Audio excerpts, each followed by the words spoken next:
Bom dia a todas e todos. Nossas boas-vindas a mais esta reunião do nosso ciclo de estudos.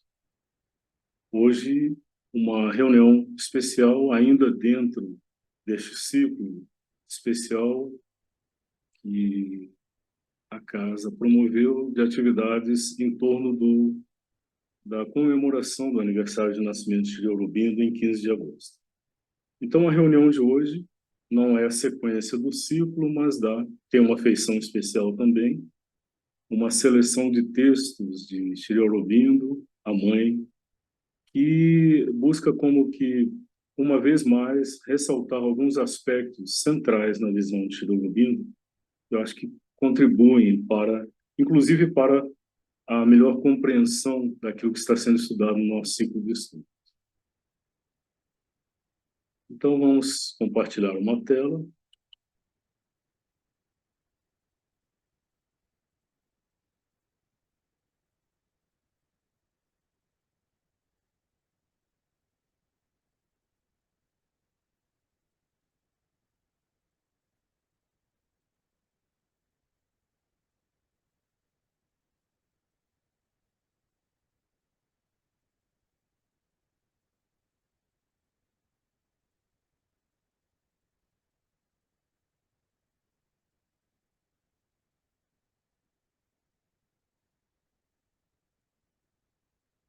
O semblante de Shri Aurobindo, nesta foto, particularmente o olhar, faz lembrar um verso de um dos sonetos que ele escreveu, que diz: um coração tranquilo em simpatia com tudo, uma vontade reunida num só alvo.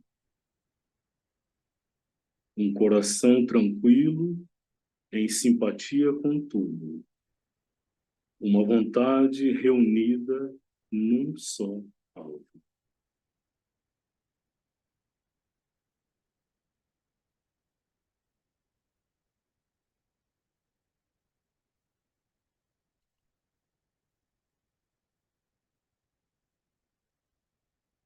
Vamos começar compartilhando a leitura de um poema de Shri Aurobindo, que ele chamou Convite. Com o vento e a intempérie golpeando ao meu redor, subirei para o monte e o pântano. Quem virá comigo? Quem escalará comigo? Vadeando pelo ribeiro e vagueando pela neve, não no círculo mesquinho das cidades, tolhido por vossas portas e paredes, eu moro. Acima de mim, Deus é o azul no firmamento.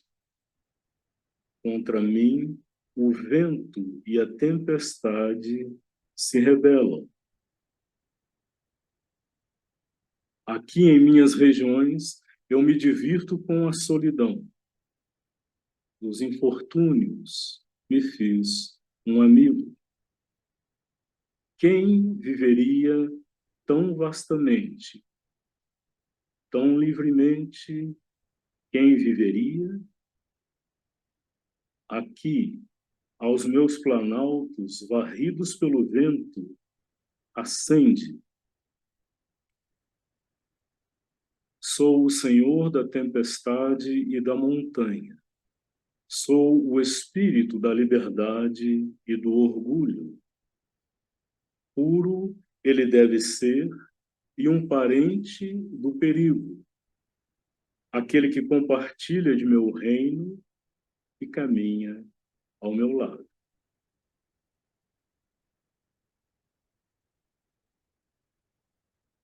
Vamos retomar destacando alguns aspectos do poema. O poema tem toda essa imagem de um convite aqui, alguém possa se unir a ele numa caminhada, numa escalada, para aquele que é o seu ambiente natural. e que não é o ambiente restrito, seguro, protegido, limitado da cidade, mas é um ambiente da exposição plena à natureza, às suas intempéries, aos seus riscos, mas também à sua grandeza, à sua liberdade.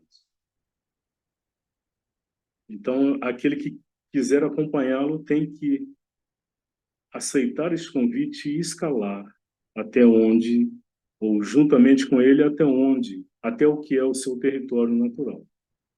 Então, poderíamos imaginar, esse poema foi escrito em plena liberdade, talvez num retiro na montanha, no Himalaia. Só que, não. Esse poema foi escrito em 1909, salvo engano, e Sri Aurobindo estava na prisão, em Alipore, na prisão. Então, você pode pensar, ou seria como que uma compensação àquela restrição extrema da liberdade física, de locomoção, inclusive, ou não, apenas a expressão de uma condição interior de liberdade que não foi tocada, não foi afetada pelo aprisionamento físico. Então, lá no seu mundo interior, ele permanece livre, ele permanece senhor deste território de liberdade. Com o vento e a intempérie golpeando ao meu redor, subirei para o monte e o pântano. Quem virá comigo? Quem escalará comigo? Vadeando pelo ribeiro e vagueando pela neve. Então, se é um território interior, podemos imaginar também que as imagens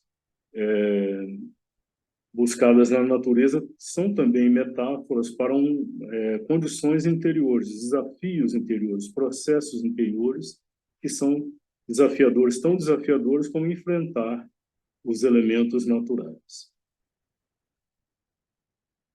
Não no círculo mesquinho da cidade, tolhido por vossas portas e paredes, eu moro. Então, ele falava das cidades no começo do século XX. Não existia ainda nada ao nível das nossas megalópolis, esse desdobramento como que incontrolado, essa multiplicação caótica, a aglomeração caótica que frequentemente nossas cidades são. Mas ainda assim ele reflete a cidade como também aquele ponto de encontro onde novas possibilidades de desenvolvimento da consciência podem acontecer, como ouvimos ontem, as reflexões sobre a cidade, a polis, mas também o aspecto inegável de que ela representa esta restrição. Então, ele não mora no círculo mesquinho da cidade, tolhido pelas portas e paredes da cidade. Acima de mim, Deus é o azul no firmamento. Então, acima dele, não há a limitação física do teto, ele está em ligação, harmonia com o firmamento acima, ou podemos também interpretar que não há ali conceitos, ideias, ideologias, teologias que o limitem, apenas o azul do firmamento infinito. Contra mim, o vento e a tempestade se rebelam. Então, aquele que quiser experimentar essa liberdade vai enfrentar também, eventualmente, a rebelião dos elementos, das forças em jogo na manifestação. Aqui em minhas regiões eu me divirto com a solidão. Os infortúnios me fez um amigo. Então, aquele que está lá tem que aceitar, tem que abraçar voluntariamente aquilo que é parte do desafio de estar lá. Então, a solidão não é mais uma ameaça, mas é uma condição com a qual ele pode até jogar, até se divertir. E os infortúnios não são algo a ser evitado, a ser temido, mas ele pode estabelecer uma relação de proximidade, de amizade, que busca, inclusive, a compreensão dos infortúnios. Quem viveria tão vastamente, tão livremente, quem viveria aceitando, incorporando na experiência tudo aquilo que a vida oferece na experiência? Então, a este ele convida. Aqui, aos meus planaltos varridos pelo vento, ascende. Então, é um chamado a um crescimento, a uma ascensão na consciência. Então, ele vem até nós, ele nos traz a mensagem, ele nos traz alternativas, caminhos para realizar essa ascensão, mas, ao mesmo tempo, ele permanece lá, porque assim ele vai constituir este polo que chama, que convida à subida, à ascensão. Sou o Senhor da tempestade e da montanha. Sou o espírito da liberdade e do orgulho.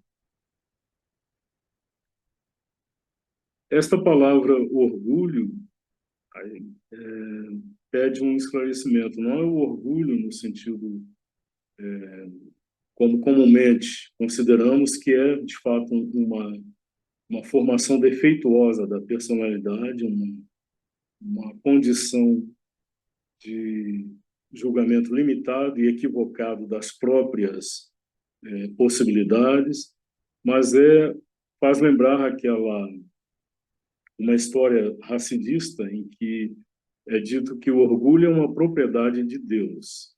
O orgulho nesse sentido desta altivez, desta dignidade suprema, não o orgulho que se impõe com uma arrogância, com um desdém em relação aos demais. Então, ele é o Senhor da tempestade da montanha. Então, ele tem um domínio, inclusive, da tempestade e da altitude, do desafio que é a altitude da montanha.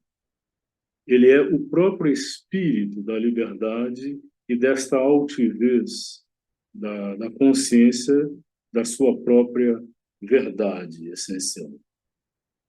Puro ele deve ser e um parente do perigo, aquele que compartilha de meu reino e caminha ao meu lado. Então, é interessante que ele contrapõe imediatamente ao orgulho a pureza. Então, tem que haver essa depuração de todas as motivações egoísticas. Então, arrogância e orgulho, no sentido comum, humano, não tem lugar aí. Mas, ao mesmo tempo, tem que haver esta familiaridade, essa capacidade de defrontar calmamente o desafio, o próprio perigo. Aquele que quiser compartilhar do reino, este reino ao qual ele convida, o reino do crescimento, da ampliação da consciência, e aí poder caminhar ao lado dele. Então, Sri Aurobindo constitui basicamente este convite sempre. Ele vem até nós, ele caminha ao nosso lado, na nossa limitação, como que trazendo luz, esclarecimento para ela, mas ao mesmo tempo ele permanece lá. Ele nos chama, ele nos convida constantemente a ascender até o mais alto das nossas possibilidades.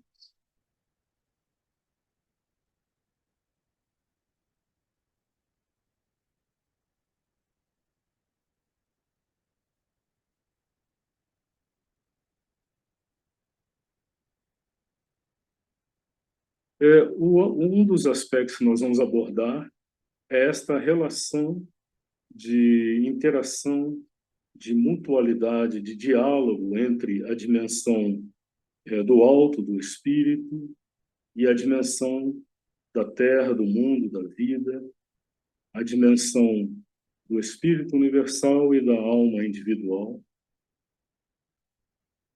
Então, nesse sentido, eu peço licença para trazer uma vez mais o símbolo de Sri Aurobindo. Já fizemos isso algumas vezes, mas acho que a visão, este símbolo, ele tem o poder, como todo bom símbolo, de como que sintetizar em umas poucas figuras, na verdade, uma única figura, como que uma gama de significados bastante ampla e complexa. Então, o que se destaca como mais característico nesse símbolo é, inicialmente, a interação dos dois triângulos, um que aponta para baixo e o outro com o vértice para cima. Então, a descrição do símbolo começa do triângulo com o vértice descendente para baixo, porque ele simboliza o começo de tudo, que na visão de Sri Aurobindo é uma descida, uma involução. Então, aqui é um movimento oposto, polar, ao movimento da evolução, que é uma involução, é um mergulho para dentro. Então, seria a descida do espírito, quando decidiu se manifestar nas condições da matéria, ele mergulha para dentro da matéria e do próprio inconsciente. E o faz como que trazendo os seus atributos essenciais de sat, existência, e consciência, força, e ananda, deleite, beatitude, alegria. É a representação dos três triângulos, com o vértice para baixo, representando a descida, o mergulho destes atributos do ser, do espírito. E como resultado, como resposta a esta descida, o triângulo ascendente, e na descrição do símbolo representa a resposta da matéria, da natureza, na forma de vida, luz e amor. Então, a Sat, a existência eterna e infinita, a manifestação responde com a vida. A Chit, a consciência, força, a manifestação responde com luz, ou busca pela luz, pelo esclarecimento.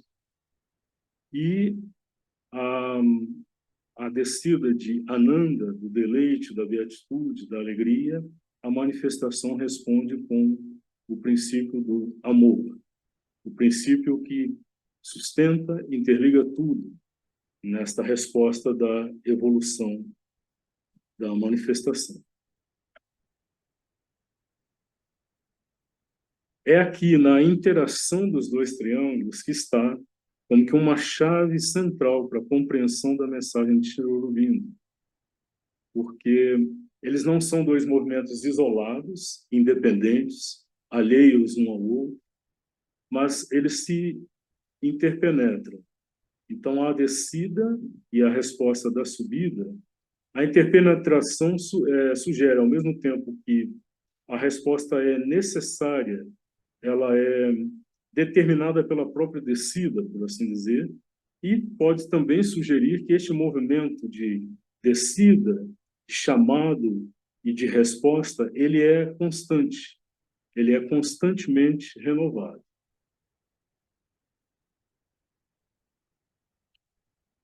E como resposta, como decorrência, ou inicialmente como campo de manifestação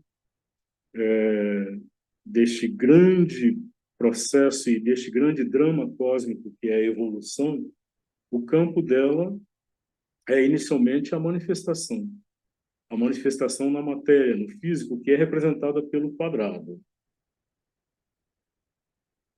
Então, de muitas formas e muitas culturas, o quadrado aparece como uma representação do campo, da manifestação na matéria.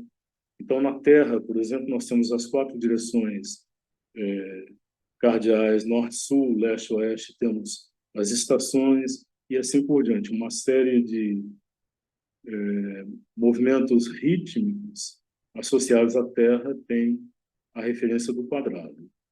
Mas ele é também, ao mesmo tempo, um símbolo da supramente, da manifestação plena, completa, consumada. E no centro dele temos aí esta flor de lótus, desabrochada sobre as águas. As águas representam o fluxo da criação, da manifestação, sempre renovado, e sobre elas o avatar, o lótus do avatar. Então, aquela descida do ser, do espírito, do divino, que encarna nas condições da matéria, da evolução, para como que auxiliar, potencializar, acelerar o processo evolucionário.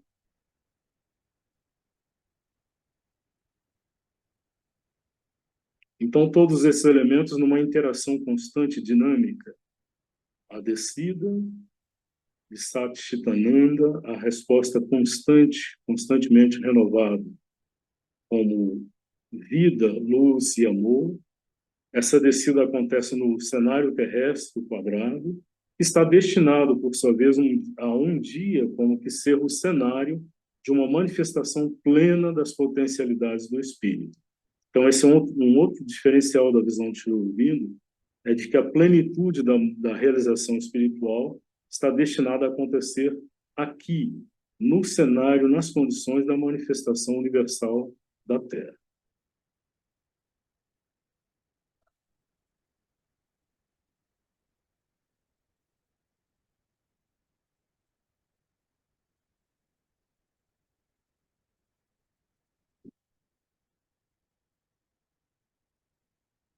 Então, daí a motivação de utilizarmos esta licença poética de chamar, de nomear esta interação, esse diálogo, esta troca de chamada e resposta, inicialmente como o chamado do sol que obtém uma resposta da flor. Então, nós sabemos que essa expressão da vida vegetal, que ouvimos da mãe, que é já uma primeira manifestação do psíquico na matéria, ela responde ao chamado do sol, ao chamado do espírito. A alma é uma centelha do espírito, ela responde naturalmente, organicamente, necessariamente ao chamado do espírito, assim como a flor responde necessariamente ao chamado do sol. Esta apresentação é feita, como disse, sobre um poema, um pequeno poema de Tagore, um diálogo entre o sol e a flor, e tem como sustentação, referência, uma passagem de música, da música do Ano Novo de 1979, de Sunil, na qual é possível identificar, a parte inicial desta música, pode-se identificar um diálogo que se estabelece entre uma passagem instrumental, mas existem dois timbres muito característicos que eu me permiti associar, um deles ao sol e outro à flor. Um deles é o chamado do sol, o outro a resposta da flor. Então, antes de entrar propriamente no poema, vamos só ouvir um pouquinho, eu vou nomear os dois timbres para que possamos depois, então, realizar a audição de alguma forma já identificando isso.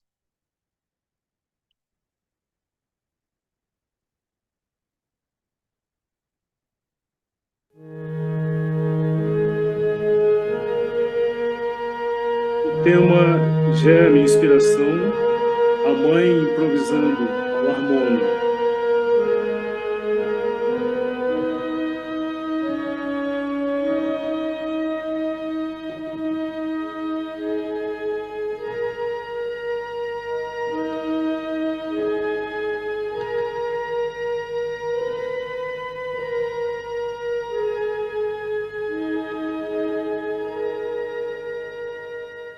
E toda a música é como que uma resposta a esse chamado. Sol.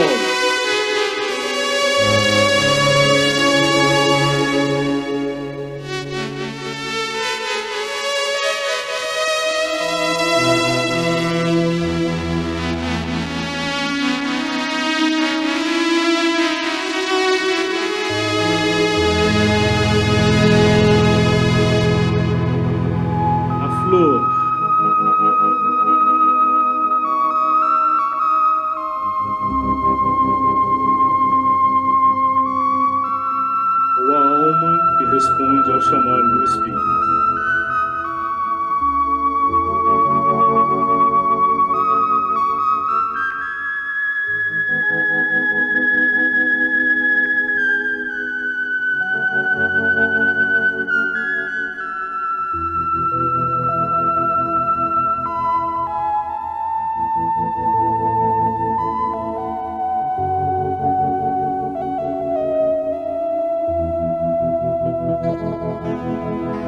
uma passagem de transição.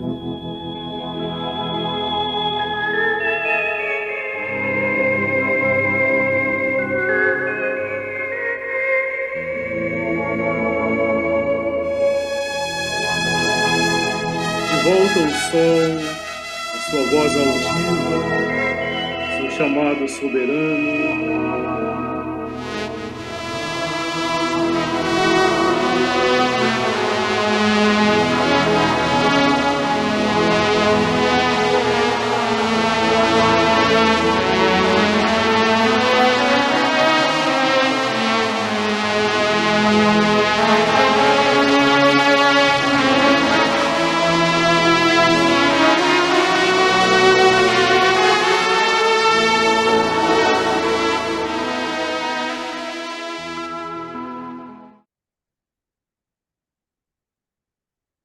Haverá, no desdobramento da música, um momento à frente, a conclusão em que os dois cantarão juntos, o sol e a flor, os dois timbres instrumentais. Mas entre a passagem que ouvimos e essa conclusão, haverá um canto, vozes humanas que entoam também um hino. Mas o poema de Tagore, que associamos a esta música,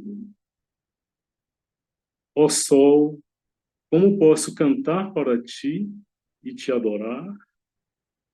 Perguntou-lhe a pequenina flor. O sol lhe respondeu com o humilde silêncio de tua pureza. Ó sol, como posso cantar para ti e te adorar? Perguntou-lhe a pequenina flor. Então a flor já sente a necessidade de como que em agradecimento, em louvor à doação de vida que representa o sol, ela quer entoar um canto de louvor, de agradecimento e adoração, mas não sabe como fazê-lo, tão pequena diante da tamanha grandeza do sol. E o sol responde com o humilde silêncio de tua pureza, com quietude, com silêncio, com abertura, com pureza. Aqui é interessante lembrar que no poema Convite de Shiro Aurobindo, quando ele fala da liberdade, do orgulho do espírito, ele imediatamente coloca a condição da pureza como condição de receptividade em relação a isso. Então a flor pode louvar, cantar e louvar ao sol com algo que lhe é próprio, que lhe é inerente à sua natureza, que é a pureza. E essa pureza se abre, se doa numa atitude de humildade, de silêncio.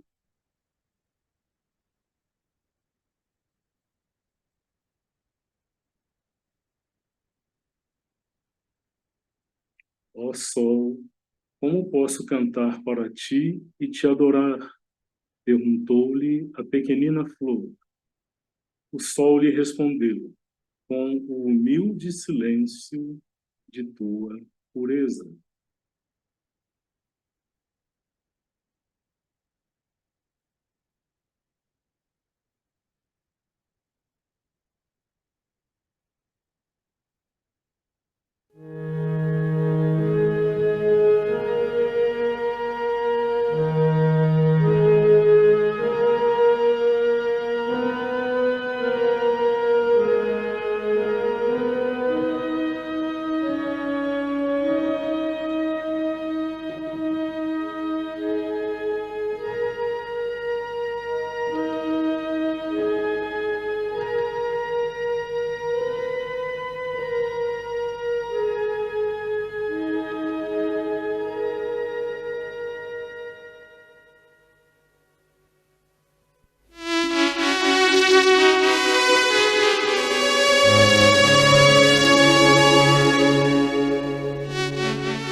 Shantaha Sadanavah Om Savan Vishwaya Vijujaha Praturdevanam Amritaha Agnistu Vishavastamaha Om Abhiprayam Sivahasa Dashvam Rashnoti Mardaha Shayam Pavan Shotishaha Om Parivishwani Sudhitagune Rashyam Manmani Vipraso Jata Vedasaha.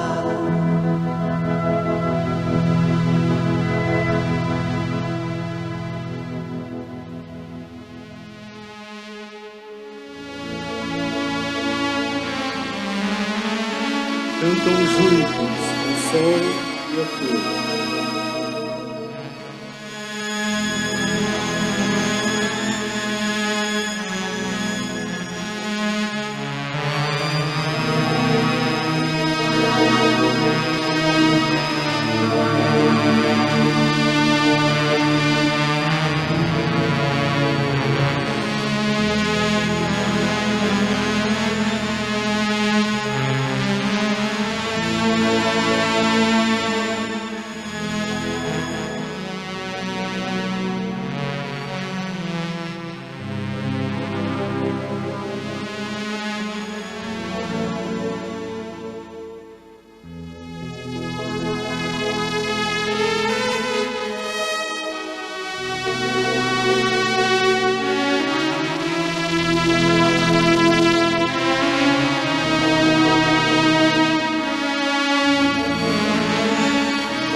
Para que serviria o homem, o ser humano, se não fosse feito para construir uma ponte entre aquilo que é eternamente, mas não é manifestado, e aquilo que é manifestado, entre todas as transcendências, todos os esplendores da vida divina e toda a obscura e dolorosa ignorância do mundo material?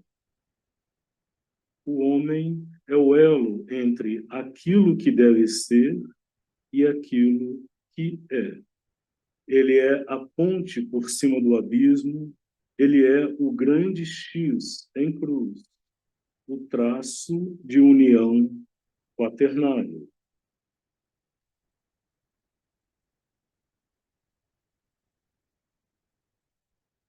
Sua morada verdadeira, a sede efetiva de sua consciência, deve estar no mundo intermediário, no ponto de junção dos quatro braços da cruz, lá onde todo o infinito do impensável toma forma precisa para ser projetado na inumerável manifestação.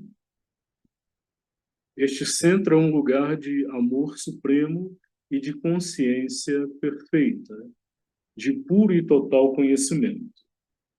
Estabelece aí, Senhor, os que podem, devem e querem servir-te verdadeiramente, a fim de que tua obra possa cumprir-se, que a ponte seja definitivamente estabelecida e que, incansavelmente, tuas forças possam espalhar-se no mundo. Mãe. É uma das meditações de preces e meditações.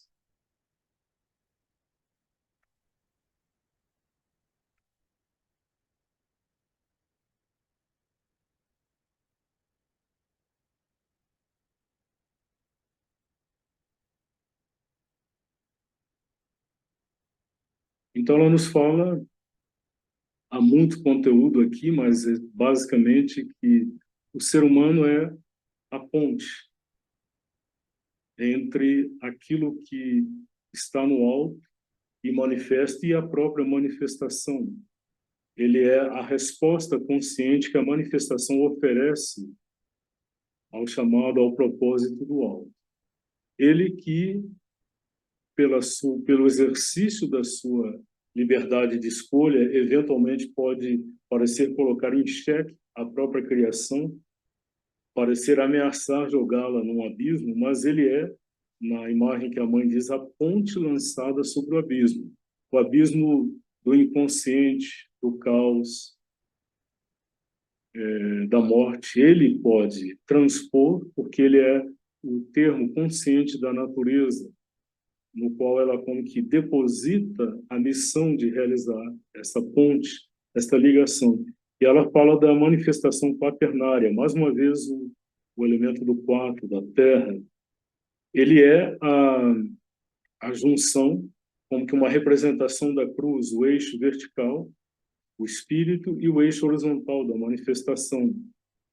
E no centro deste ponto de junção dos quatro braços da cruz, como ela nos fala aqui, há um lugar, e este é o lugar onde o humano encontra justamente a sua razão de ser, e também o ponto de partida da sua possibilidade de cumprir a sua missão. Este centro, antes ela fala da morada verdadeira, sua morada verdadeira, a sede efetiva de sua consciência. Então lá deveríamos morar, residir, neste centro, e não nas partes exteriores, instrumentais da mente, das suas fantasias e veleidades e do ego.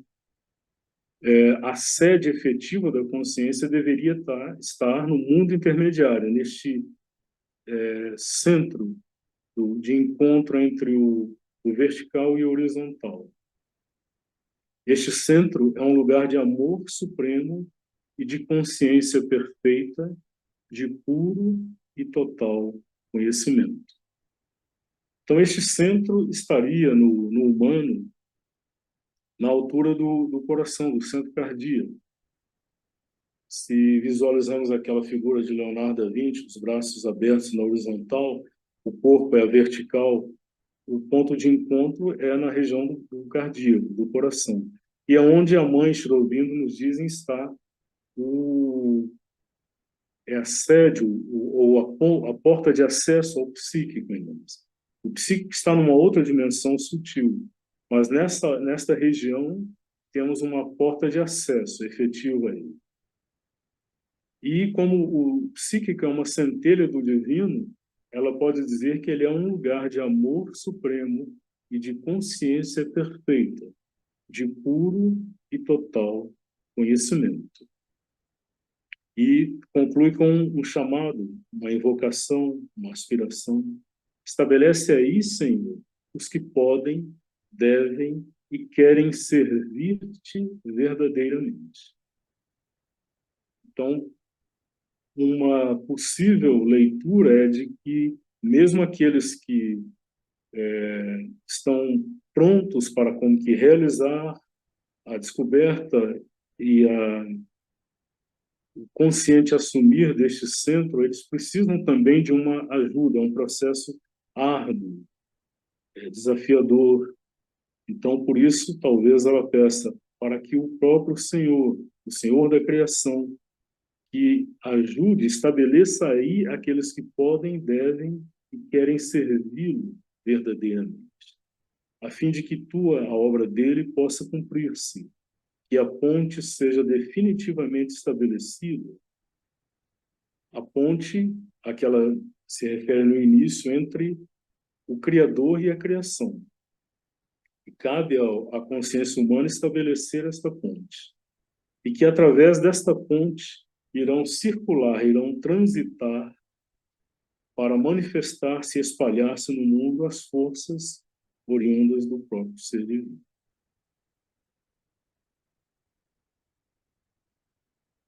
Estabelece aí, Senhor, os que podem, devem e querem servir-te verdadeiramente, a fim de que tua obra possa cumprir-se, que a ponte seja definitivamente estabelecida e que, incansavelmente, tuas forças possam espalhar-se no mundo. Então, nós vamos encontrar, invariavelmente, em Sri Aurobindo e a Mãe, da mesma forma, pode-se dizer, de uma consciência idêntica, como se fosse a mesma consciência que apenas se expressa de formas diferentes, formulações diferentes para uma mesma vibração de consciência, uma mesma percepção. Então, essa percepção deste diálogo constante, de mútua afirmação de mútua necessidade entre o alto, o Criador, e a criação através do intermediário consciente do ser humano.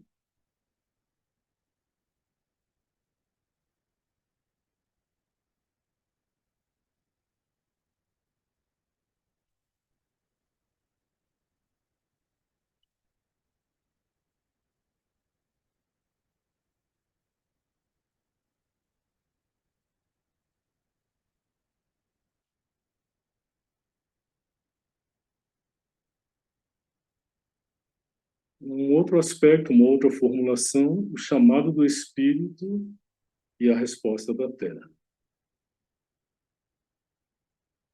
Então, aqui nós temos algumas percepções agora de Sri Aurobindo, mas que expressam essencialmente a mesma percepção que a Mãe nos trouxe.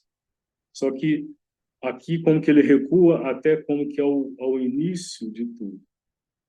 Então, falando da relação entre o divino e o humano, o divino desce da existência pura para entrar no ser cósmico por meio do jogo da força consciência, da beatitude e do agente criativo que é a supramente. Nós nos elevamos da matéria em direção ao ser divino por meio de uma vida, alma e mente em desenvolvimento, e da supramente como agente iluminador. É como se ele estivesse explicando o símbolo, a interação dos dois triângulos. Primeiro, o triângulo descendente. O divino desce da existência pura, sabe? A existência eterna, infinita, incondicionada, está para além da manifestação. De lá ele escolheu descer e escolheu adentrar o ser cósmico por meio do jogo da força consciência, Chi. Então, na concepção de Chi, força, poder de realização e consciência estão indissociavelmente ligados. Onde a consciência a força, onde a força a consciência. Da beatitude, então, Ananda. Então, de Sat, ele se projeta para o jogo cósmico pela força efetiva e efetivadora de Chi, e a sustentação, a motivação, o impulso do deleite, da alegria, da beatitude. Mas ele o faz através de um agente intermediário, o agente criativo que é a supramente. Então, esta dimensão de consciência que ele chama supramente é algo que está no ponto de transição, de passagem entre essa existência, esse hemisfério superior de Sat Chitananda e o hemisfério inferior da criação. Mas ele não é apenas um intermediário, um porteiro inerte, mas ele é um agente criativo. Então, através dele, o impulso da força consciência e do deleite no seu impulso de criar, encontra a formulação, a inteligência infinita que vai possibilitar que os processos e as formas da manifestação universal se organiza. E agora o triângulo ascendente, a resposta. Nós, a consciência humana, somos parte dessa resposta. Somos o vértice consciente do triângulo ascendente. Nós nos elevamos da matéria em direção ao ser divino por meio de uma vida, alma e mente em desenvolvimento. Então, a resposta da matéria ela vai gradualmente se individualizar até chegar no estágio humano, onde a individuação alcança um estágio decisivo e onde temos os componentes, um corpo vivo, uma mente e, por detrás, sustentando a centelha da alma. Tudo isso, este conjunto, este complexo, está em desenvolvimento, está em evolução.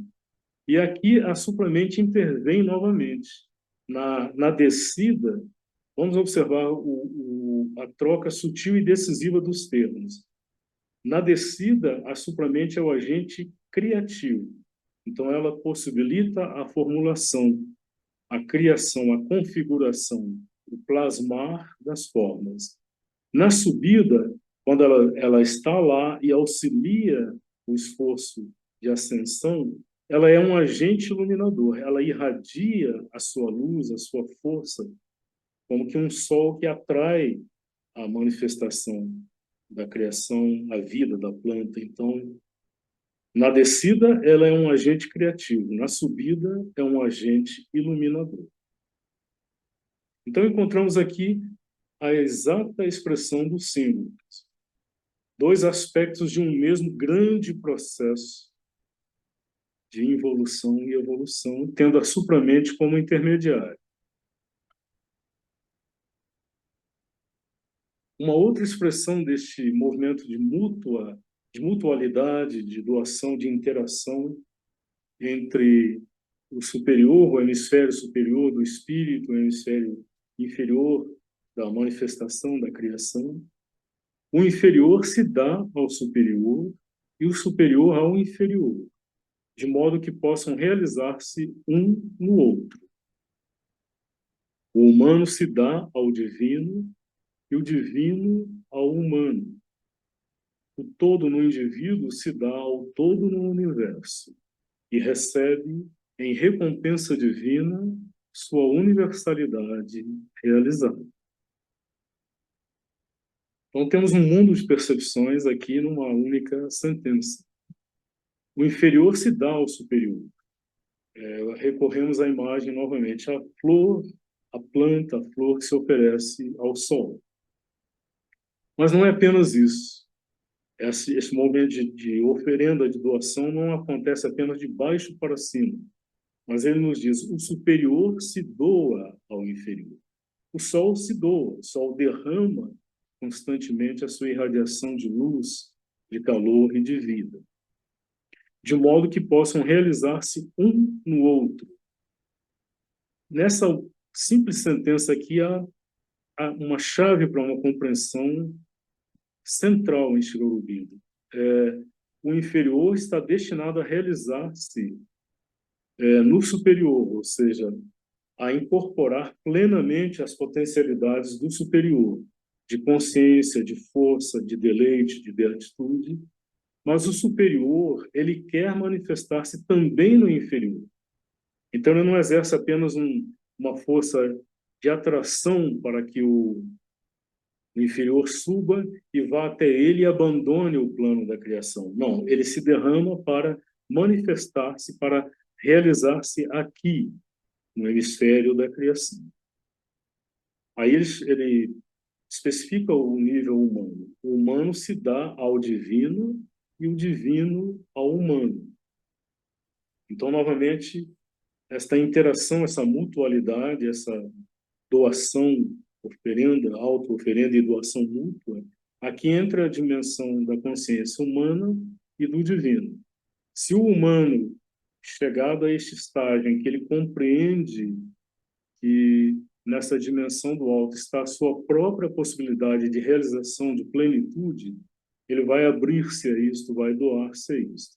Mas este movimento de abrir-se e doar é a condição, a porta para que o divino, por sua vez, se doe, se derrame, agora de uma forma mais plena, para dentro da dimensão do humano. E agora ele traz ainda para uma outra dimensão. Então, primeiro ele fala aparentemente da criação e da esfera do Criador, depois do humano e do divino, agora do todo universal e do indivíduo.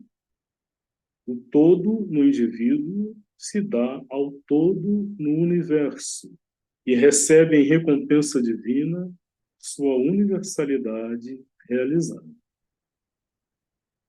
Então, quando ele nos diz o todo no indivíduo, se dá ao todo no universo. Então, não é o ego, o indivíduo que tem a pretensão de ampliar-se, de abarcar tudo, de como que englobar em si, possuir, apoderar-se da totalidade. O ego gostaria de poder apoderar-se da totalidade do universo, ter a posse disso. Mas ele não tem como fazê-lo. Quem pode se dar ao todo no universo é o todo no indivíduo, aquilo que no indivíduo já é secretamente a dimensão da totalidade. Então, isso pode doar-se não apenas à dimensão do divino, mas também ao universo.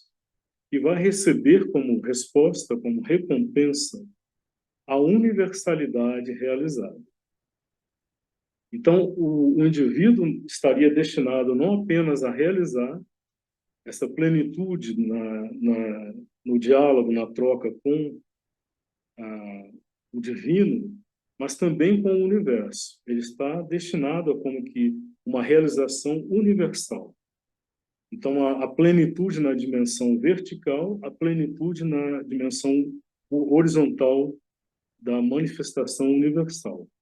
Ele está destinado a abraçar esta manifestação universal, mas aí já não será o ego, mas a totalidade individualizada nele.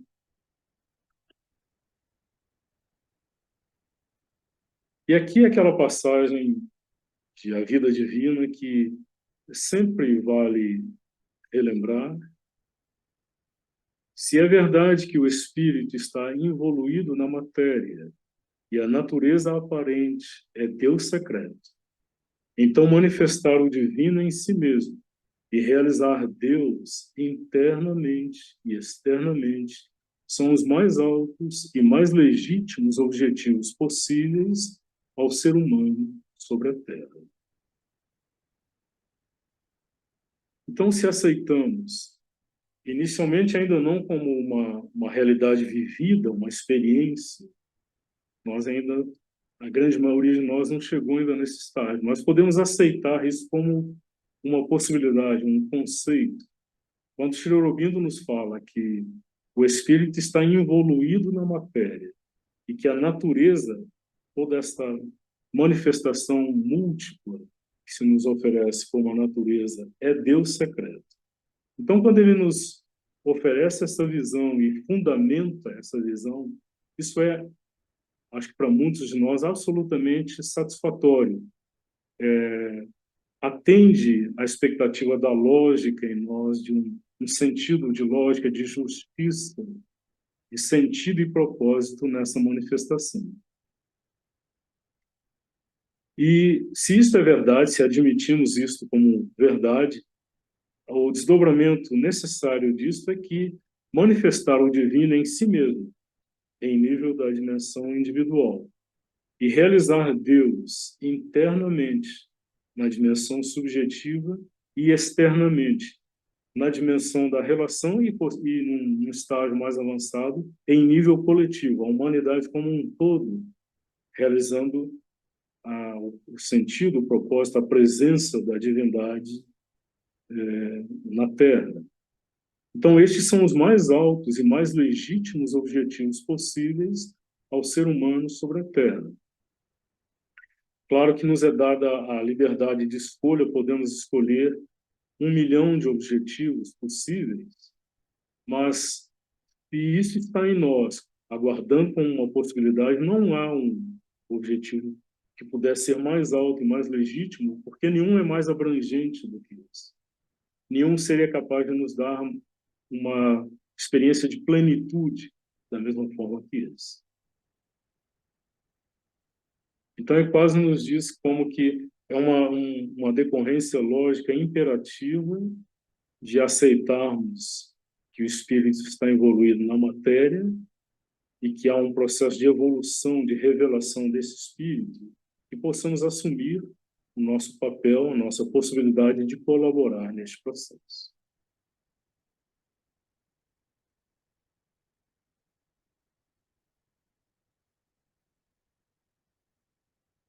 Uma outra formulação, uma outra linguagem: uma divindade está aprisionada em nossas profundezas, una em seu ser com uma divindade maior, pronta a descer desde cumes supra-humanos. Nesta descida e união desperta está o segredo de nosso futuro. A grandeza do homem não está no que ele é, mas no que ele torna possível. Sua glória é que ele é o lugar escolhido e a secreta oficina de um labor vivo, no qual a supra-humanidade é preparada por um divino artesão. Então, o início é a retomada perfeita do que ouvimos antes. Então, ele relembra que há uma centelha deste ser divino em nós. Aqui ele usa esta imagem forte, está aprisionado. Então, foi-nos dito que,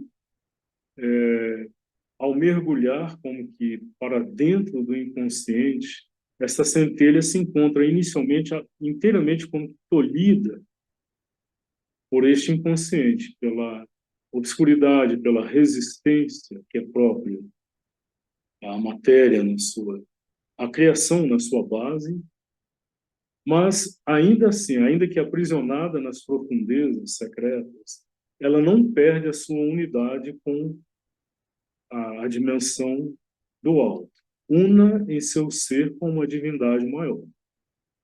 É aquilo que nos é dito sobre o psíquico, ele está em constante conexão com o ser divino, ele não perde jamais essa conexão. E essa divindade, por sua vez, está pronta para descer desde cumes supra-humanos. Nesta descida e união desperta está o segredo de nosso futuro. Aqui ele nos diz que a subida é algo que já está sendo realizado desde tempos imemoriais, desde que começou o processo de manifestação, de resposta, né? Desde que o caos primordial começou a se formular como matéria organizada, como o cenário material do universo, como astros, estrelas, planetas, e depois aí emergindo a vida, depois de longas eras emergindo a mente, a consciência. Então, tudo isso é o processo de ascensão, que chegou agora com o humano numa possibilidade de ter consciência de si próprio. O humano pode olhar para trás e compreender todo este processo e o seu lugar, o seu papel nele. Mas isso é uma parte do processo. Aqui, pelo que ele nos afirma, nós podemos compreender que, a partir de um determinado ponto, neste estágio, tem que haver uma descida. Então, nós vamos até um certo ponto somente. A partir dele, tem que haver uma descida que possa como que assumir e incorporar este esforço ascendente, evolucionário. Isso vai resultar numa união desperta, uma união consciente. E nesta união está o segredo do futuro, ou seja, as possibilidades de desenvolvimento que ainda nem podemos imaginar ou sonhar, mas que estão aí latentes, aguardando, elas dependem desta união entre o superior que desce e o inferior que sobe. A grandeza do homem, do ser humano, não está no que ele é, mas no que ele torna possível. Então, de diferentes maneiras, Sri Aurobindo nos diz, o ser humano é um ser de transição. Ele é um passo na evolução, ele é aquele ponto do passo em que há uma instabilidade, em que se deixou a estabilidade do passo anterior e não se tem ainda a estabilidade do passo posterior. Ele é esse ser de transição, daí todas as possibilidades de desequilíbrio que são próprias, inclusive a condição humana. Então a grandeza dele não está aí, mas no que ele, o ser humano, torna possível, justamente porque ele pode fazer aquela conexão, aquela ponte a que a mãe mencionou, ele pode fazê-la de forma consciente. Então, a glória do ser humano é que ele é o lugar escolhido e a secreta oficina de um labor vivo, no qual a supra-humanidade é preparada por um divino artesão. Então, ele foi escolhido como um lugar e, ao mesmo tempo, é uma oficina, um laboratório onde aquilo que está além do estágio humano está sendo preparado por este artesão divino. Mas também na vida divina, Shirobino nos esclarece que nós podemos ser coadjuvantes conscientes, voluntários neste processo, não apenas sofrê-lo como uma cobaia sofre um experimento num laboratório, mas o ser humano pode ser um colaborador consciente e voluntário deste processo. Mas há algo ainda maior. Ele é, contudo, admitido a uma grandeza ainda maior. E ela é que, diferentemente da criação inferior, a ele é permitido ser, em parte, o artesão consciente de sua divina mudança. Então, é aquilo que foi mencionado antes, ele pode participar de forma consciente, ser também um artesão da sua própria mudança. E nisso ele é totalmente diferente da criação que o antecedeu. O animal, não, ao que tudo indica, aparentemente não pôde fazer isso. As espécies animais sofreram as mutações necessárias para que a natureza chegasse ao estágio de manifestar um ser consciente, autoconsciente, que é o ser humano. Mas aqui no humano, justamente por essa consciência e autoconsciência, pode começar uma colaboração consciente. Seu livre consentimento, sua vontade e participação consagradas são necessárias para que, para dentro de seu corpo, possa descer a glória que irá substituí-lo. Sua aspiração é o chamado da terra ao Criador supramental. Se a terra chama e o Supremo responde, pode ser bem agora a hora para essa imensa e gloriosa transformação. Então, como o ser humano pode escolher, esta participação dele é livre e ela pressupõe um consentimento livre, uma aceitação livre, uma vontade e participação consagradas. Possivelmente chegará um estágio em que talvez se crie a condição que é chamada de massa crítica, em que uma mutação possa acontecer em escala coletiva, mas até lá a escolha consciente de indivíduos vai ser necessária para que para dentro do corpo, então não apenas para as dimensões sutis, incorpóreas, abstratas da consciência, mas para dentro do próprio corpo possa descer a glória que irá substituí-lo. Então foi dito antes, o ser humano é um ser de transição.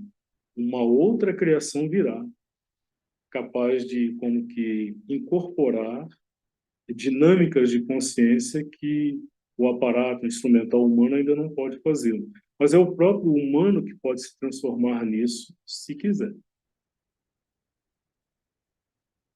Então, essa transformação não irá anular o humano, mas irá como que engrandecê-lo, consumando o estágio humano, transformando-o no próximo estágio. Então, a aspiração do humano representa o chamado da Terra para o Criador supramental. Então, Sri Aurobindo nos traz esta imagem que é magnificamente poética, mas que não é apenas uma imagem poética de que a Terra aspira, que a Terra está empenhada num processo de evolução. Ele vê isso como expressão de um processo de evolução espiritual. Então, dentro desta evolução espiritual, a Terra aspira. Não a aspiração que o ser humano possa realizar, mas, ao mesmo tempo, através da aspiração humana. Ela chama para o Criador supramental. E se a Terra chama e o Supremo responde, pode ser bem agora a hora para esta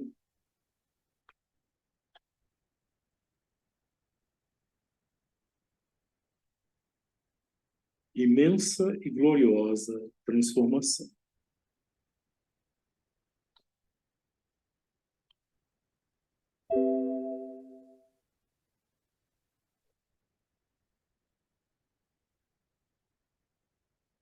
Ele nos disse antes que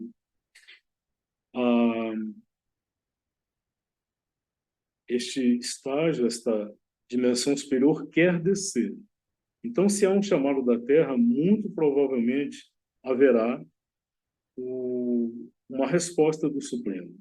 Então, pode ser agora, pode ser esta hora desta transformação do estágio da evolução em um estágio posterior. Que representa esta consumação, esta imensa e gloriosa transformação.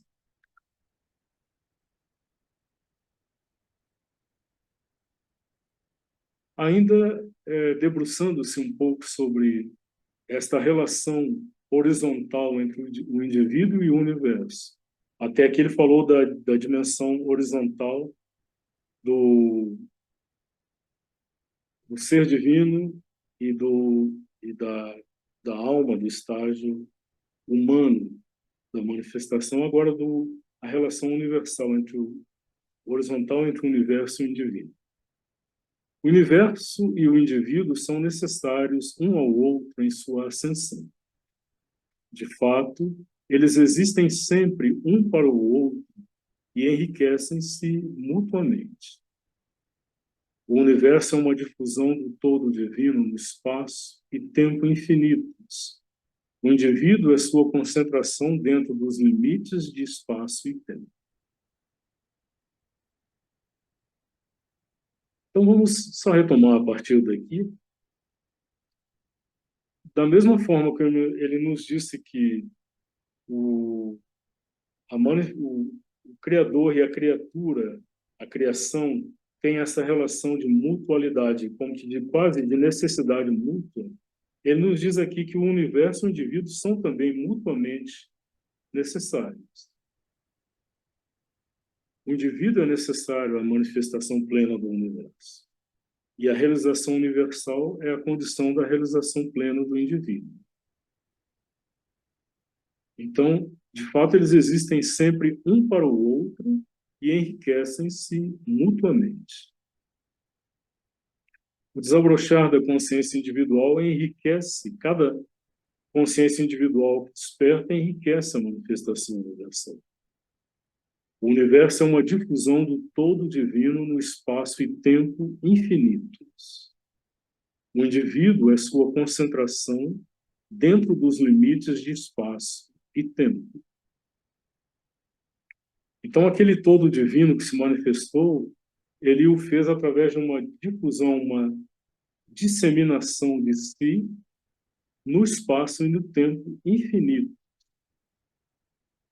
Mas o indivíduo surge, emerge como uma concentração dessa totalidade nos limites de espaço e tempo. Então, na manifestação universal, na manifestação terrestre, tudo está condicionado pelo espaço e pelo tempo. Então, todo corpo tem uma forma limitada, delimitada no espaço, e todo o processo de vida tem um ciclo próprio no tempo. O universo busca, na extensão infinita, a totalidade divina que sente ser, mas não pode realizar inteiramente, porque em extensão a existência tende a uma soma pluralística de si mesma, que não pode ser nem a unidade primeira nem a última, mas apenas uma dízima periódica sem fim nem começo. Então, o universo é esse desdobramento, essa multiplicação infinita, mas ele não tem em si, a não ser que haja a aparição, o surgimento desta dimensão de consciência que emerge no humano, ele não tem como sair da dimensão da quantidade para passar para a dimensão da qualidade. Só o humano possibilita isso ao universo. Só o humano vai possibilitar ao universo a sua reunião, a sua reunificação consciente com a unidade. Então, o universo é esta multiplicação sem fim. Nós sabemos que existem, até onde os instrumentos humanos chegaram, centenas, talvez, de bilhões de galáxias, cada uma delas com centenas de bilhões de estrelas. Então, é uma multiplicação, essa dízima periódica sem fim nem começo. Mas sem que emerja a consciência, a autoconsciência no humano, esta extensão infinita vai apenas se multiplicar, jamais vai reencontrar a sua unidade. Então, o indivíduo é decisivo para o universo. Mas o indivíduo não vai se cumprir a não ser numa ampliação, numa universalização de si. Por isso, o universo cria em si mesmo uma concentração autoconsciente do todo, por meio da qual a aspiração pode acontecer. Na consciência individual, Prakriti volta-se para perceber o Purusha, o mundo põe-se em busca do céu. Como Deus tornou-se inteiramente a natureza busca tornar-se progressivamente Deus. Então ele está usando uma linguagem filosófica, ele recorre a termos, inclusive, da tradição espiritual indiana, mas ele está nos falando de um processo vivo, de uma realidade, de um processo que acontece aqui, agora, neste momento, e nos tendo como parte dele, como, de certa forma, podendo ser protagonistas conscientes dele. Então, para que o universo reencontre a sua unidade, o seu sentido, ele tem que encontrar a consciência. Por isso ele cria esta concentração autoconsciente do todo. Então, Sri Aurobindo aqui amplia imensamente o papel da consciência humana. Então, ela não é apenas a resposta de um estágio do processo da natureza terrestre. É a própria manifestação universal que busca esta concentração autoconsciente do todo. Eventualmente, ela o faz em uma infinidade de outras terras, outros planetas, não sabemos. Mas aqui na Terra, esta visão nos ajuda a compreender o sentido e o porquê da criação da individuação da consciência. Porque por meio dela a aspiração pode acontecer. Embora a mãe nos fale, não, aqui na Terra, da aspiração da natureza, a aspiração que as árvores manifestam, que as flores manifestam, mas aí é uma aspiração difusa. Só no humano, na dimensão humana, é que ela alcança uma concentração de si que pode ser decisiva neste processo de transformação. Na consciência individual, Prakriti volta-se para perceber o Purusha.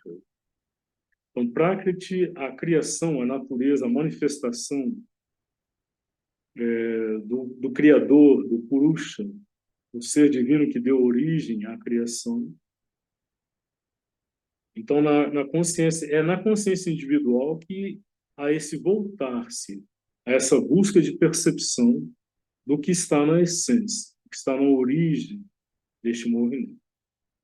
O mundo põe-se em busca do céu, através da consciência individual. Como Deus tornou-se inteiramente a natureza busca tornar-se progressivamente Deus. Então, mais uma vez, aqui, a percepção como Sri Aurobindo utiliza os termos nos ajuda a compreender, amplia a nossa compreensão. Então, quando ele fala de Deus tornando-se a natureza, ele usa o termo inteiramente. Então, sugere que não apenas um aspecto de um Criador distante da criação, alheio, indiferente ou até quase que hostil, aquele Criador que se volta sobre a criação como um juiz impiedoso. Não, ele tornou-se inteiramente, ele mergulhou por inteiro na natureza. E como ele está aí, a natureza, em resposta, busca tornar-se Deus. Só que o tornar-se da natureza é progressivo. Ele é gradual, ele acontece por estágios, ele acontece na evolução.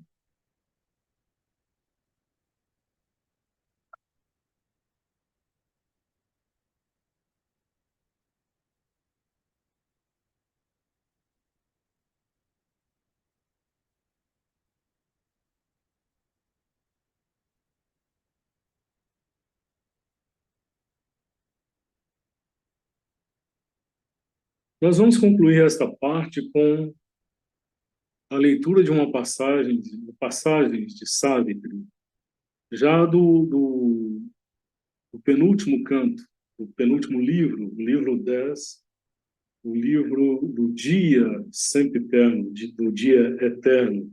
É o livro onde, como que a visão de Sri Aurobindo, como que nos antecipa, nos traz, nos aproxima de algo do que será essa plenitude de realização de Deus, do divino, na matéria, na natureza, na criação. Um poder libertado de fronteiras que circunscrevem e confinam. Sua altura projetada para cima, para além do alcance faminto da morte. Os cumes da vida flamejarão com os pensamentos do imortal. A luz invadirá a escuridão de sua base. Então, no processo do tempo em evolução, tudo será desenhado num único plano. Uma harmonia divina será a lei da terra. Beleza e alegria remoldarão seu modo de viver. Então, ele nos diz que a vida finalmente se libertará das fronteiras que a circunscrevem, que a delimitam e confinam. E os seus cumes serão ainda projetados para mais alto e agora para fora do alcance da própria morte. Sua altura projetada para cima, para além do alcance faminto da morte. Então, a manifestação alcançará um estágio em que ela sairá do reino da morte, por assim dizer. E aí, neste estágio, os cumes da vida flamejarão com os pensamentos do imortal. O cume da montanha que flameja com a irradiação do sol. Mas essa irradiação não fica apenas lá no cume. A luz invadirá a escuridão de sua base. Como se essa luz se derramasse não apenas sobre, mas para dentro desta montanha e vai embebê-la até a sua própria base, como que afugentando, dissolvendo a escuridão. Então, no processo do tempo em evolução, tudo será desenhado num único plano. Uma harmonia divina será a lei da terra, beleza e alegria remoldarão seu modo de viver. No estágio atual, é como se tivéssemos diferentes processos em conflito, em entrechoque. Há o processo de evolução da vida que tenta se afirmar e que tenta afirmar as expressões, as manifestações de beleza, de harmonia que ela alcançou, mas como que quase que contradizendo, contrapondo-se ao processo da entropia, da dissolução, da desintegração, da morte. Então, no presente estágio, esses dois processos estão em choque. Mas nesse estágio que ele anuncia, eles se integrarão, se harmonizarão num único plano. E a lei que regerá a manifestação será a de uma harmonia divina, capaz de integrar tudo, e na qual a nota predominante será a da beleza e da alegria. Irão remoldar o modo de viver da Terra. Então, não mais uma vida regida pela morte, pela fome da morte, pela necessidade de manutenção de formas de vida, pela destruição de outras, mas beleza e alegria serão a nota desta harmonia divina. Mesmo o corpo deve lembrar-se de Deus. A natureza recuará da mortalidade e os povos do espírito guiarão a força cega da terra. O conhecimento trará para o pensamento aspirante uma alta proximidade a Deus e à verdade. A supramente reclamará o mundo para a luz e fará estremecer com amor o coração enamorado, e sobre a cabeça erguida da natureza colocará a coroa da luz, e sobre sua base inabalável fundará o reino da luz. Mesmo o corpo deve lembrar-se de Deus. Então ele nos fala de um estágio em que o corpo será não apenas um instrumento consciente dessa dimensão do Espírito, do Divino, de Deus, o que já será um avanço imenso, mas ele próprio, na sua própria consciência, na sua própria matéria, substância, na sua própria carne, vai despertar a lembrança, a aspiração, a consciência do seu ser divino. Neste estágio, a natureza recuará da mortalidade. Então, não mais sujeita, não mais tendo a morte, a mortalidade como um processo necessário à renovação das formas, mas ela será apta a renovar-se flexivelmente, dispensando então a necessidade do processo da morte. E os fogos do Espírito guiarão a força cega da terra. Então, essa força da terra parece ainda amplamente uma força cega.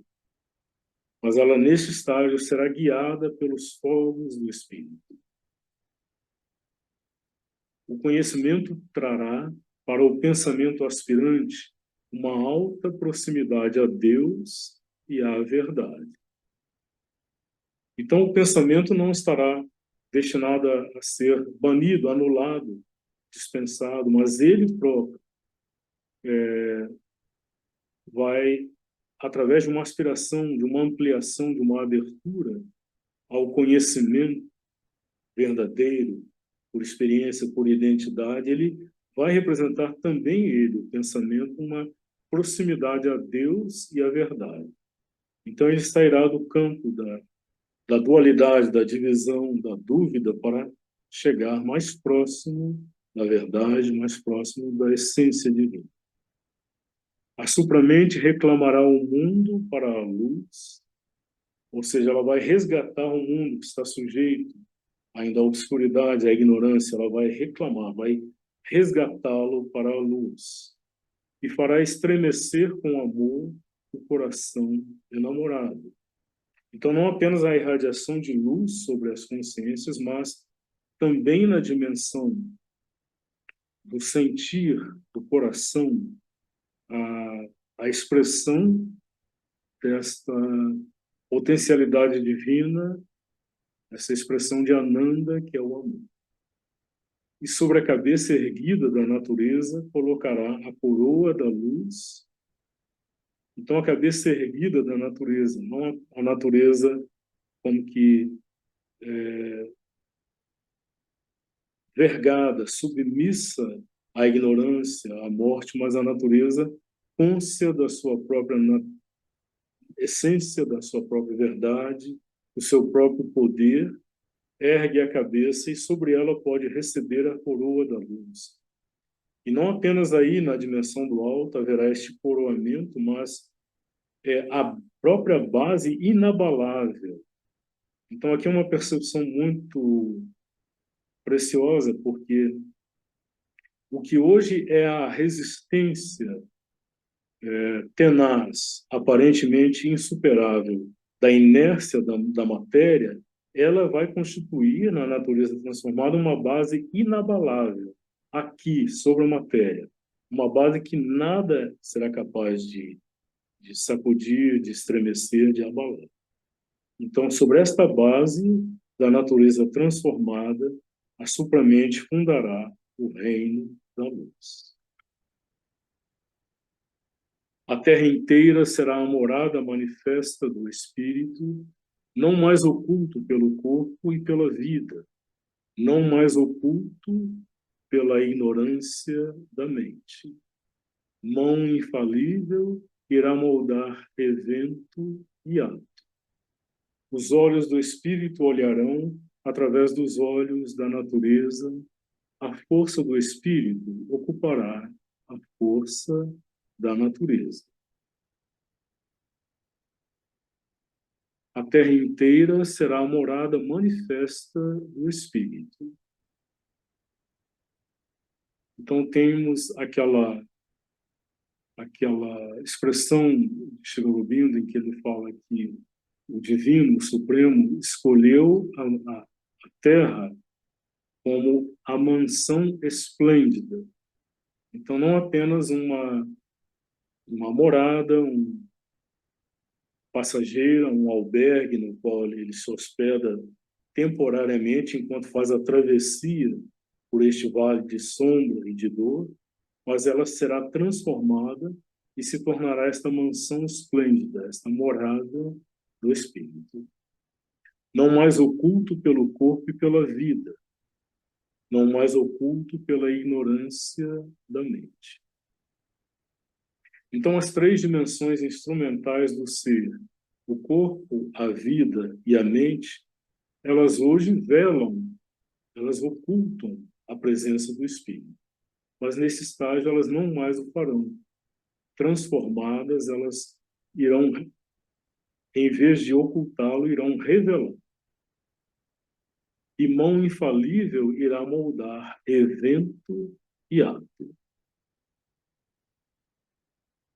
Provavelmente esta mão infalível já age, mas num campo de um entrechoque muitíssimo complexo de forças. E aí, eventualmente, circunstâncias podem modificar, podem desviar o curso dos eventos e dos atos. Mas nesse estágio, não. Evento e ato serão a realização plena deste propósito divino. Os olhos do Espírito olharão através dos olhos da natureza. A força do Espírito ocupará a força da natureza. Os olhos do Espírito olharão através dos olhos da natureza. Então, certamente, essa manifestação não vai abolir a manifestação natural. E todas as múltiplas, a miríade de formas da natureza, os olhos das milhões de criaturas da Terra serão olhos através dos quais o Espírito irá olhar, irá contemplar. Então, isso sugere que a própria natureza, mesmo nos estágios infra-humanos, se tornará capaz de, em algum grau, ser também a expressão do Espírito.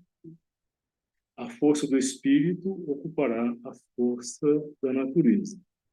Então, a força da natureza não mais essa força dividida, essa força limitada e capaz de realizações imensas, admiráveis, mas também capaz de cansar-se, capaz de esvair-se. Ela será ocupada como um exército que ocupa um território, a força do espírito irá ocupar a força da natureza.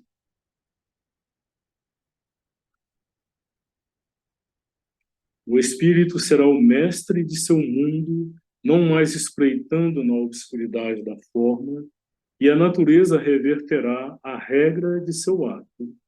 O mundo exterior revelará a verdade que ele vela. Todas as coisas manifestarão o Deus recoberto.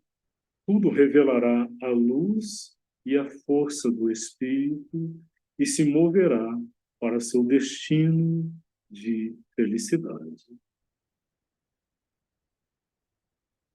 É uma reafirmação com outras imagens, através de outras formas, pelas quais este domínio, essa presença, essa transformação da natureza será possível pela presença e manifestação do Espírito. Ainda que uma força hostil se apegasse ao seu reino e clamasse por seu direito à soberania perpétua, e o homem recusasse seu alto destino espiritual, ainda assim a secreta verdade nas coisas prevalecerá. Pois na marcha do tempo que a tudo cumpre, deve chegar a hora da vontade do transcendente. Então aqui ele faz uma alusão direta a uma parte muito complexa e muito real deste campo de manifestação, este campo no qual múltiplas forças jogam, que há forças que resistem, há forças que estão hostis, inclusive, a este propósito. Talvez, sem sabê-lo, elas sirvam a esse propósito, mas exteriormente, pelo menos, elas são hostis a ele. E elas podem, se têm domínio sobre determinados aspectos dessa manifestação, elas podem se apegar a ele. Então, se elas têm um domínio sobre o campo da manifestação da Terra através de expressões como o poder, o dinheiro, o sexo, então elas terão, provavelmente não vão abrir mão deste domínio sem resistência. Então elas irão clamar por um direito à soberania perpétua. Essa soberania que foi, por algum motivo dentro desse propósito, temporariamente delegada a elas vão querer ter para sempre. E ainda que o próprio ser humano, com a sua possibilidade de escolha, ele dissesse não ao seu destino espiritual, por algum motivo ele recusasse cumprir o seu destino, ele nos diz, ainda assim, a secreta verdade nas coisas prevalecerá. Ele não nos fala como ela vai prevalecer, mas ela vai encontrar formas de prevalecer, mas ela prevalecerá porque ela é a secreta verdade das coisas, e não as forças hostis, não as forças do ego. Então ela, de alguma forma, prevalecerá, tal como a água que vai encontrar caminhos alternativos para cumprir e prosseguir no seu curso.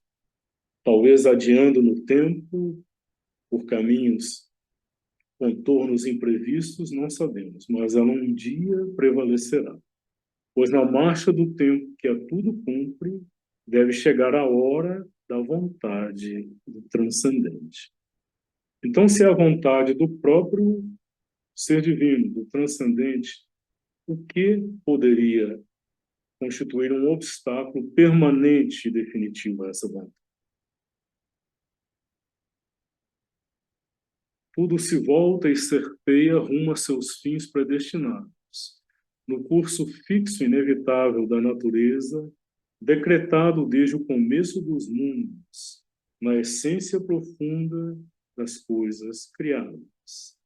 Advirá mesmo como uma alta coroa de tudo o fim da morte, a morte da ignorância. Então, ele nos fala aqui de que este fim, essa consumação já está predestinada. E ele nos lembra aquela outra passagem de Savitri em que ele nos diz: no começo é preparado o fecho.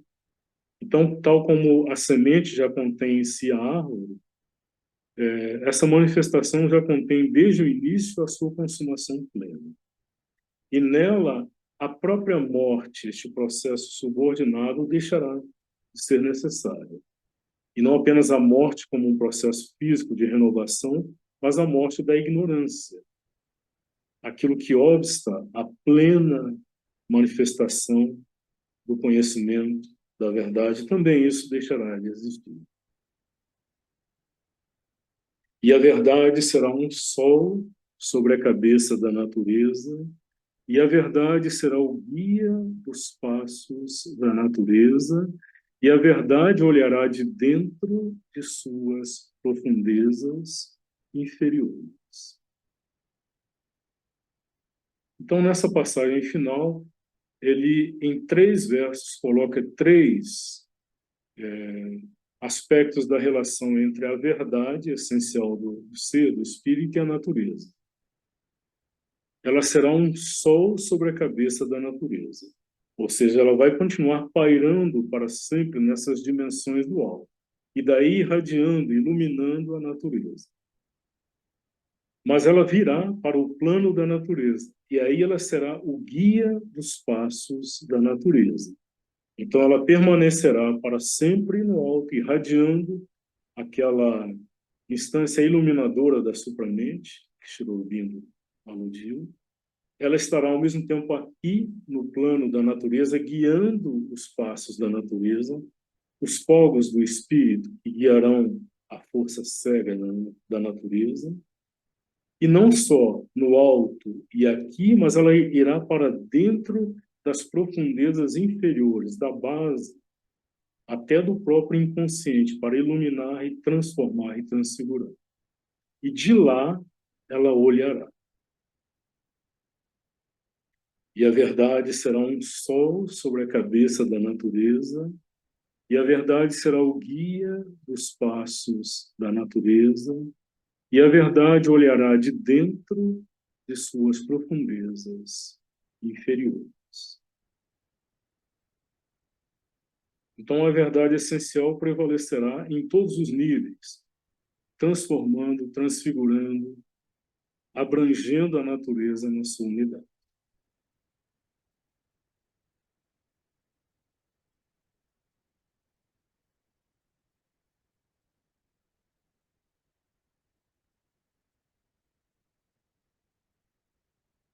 Como uma maneira de como que transpor essas percepções para um plano agora de contemplação, para, quem sabe, nos permitir absorver um pouco mais do que foi colocado, nós vamos concluir com uma apresentação que novamente reúne música e imagens e que busca trazer algo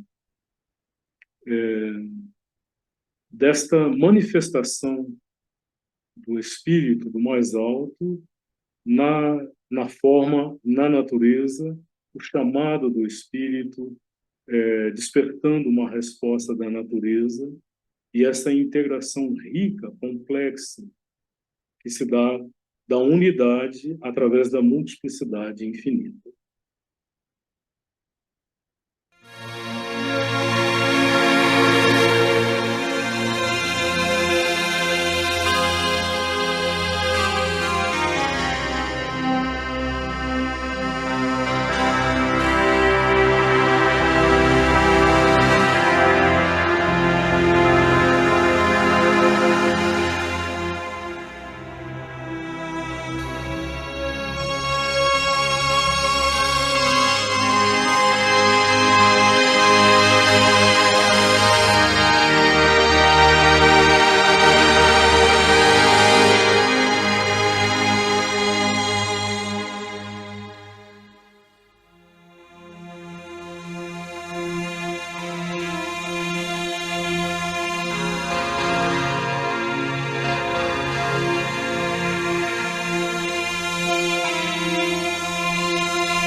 Temos ainda alguns minutos, caso alguém queira compartilhar alguma percepção, esclarecer algum ponto.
O material é denso e talvez tenha sido colocado de uma forma compacta, densa, mas podemos confiar que existe algo em nós, um processador em nós capaz de depois assimilar e deixar que isso seja melhor assimilado. Então, vamos chegando ao fim deste ciclo de atividades especiais, né, em que procuramos como que trazer de novo à consciência alguns aspectos centrais da visão de Shirogane Del Mãe, como que renovando a percepção, a compreensão desses aspectos, de modo que possamos prosseguir em nossa caminhada juntos aqui no ciclo de estudos, na caminhada individual de cada um de nós, com elementos a mais para auxiliar nessa caminhada. Então, a partir da semana que vem, de domingo ou de sábado, com a leitura, a audição da leitura de Wolff, e domingo retomamos o ciclo normal, né, entre aspas, da nossa caminhada juntos aqui. Sendo que no próximo domingo retomamos o estudo de A Vida Divina com Ariano.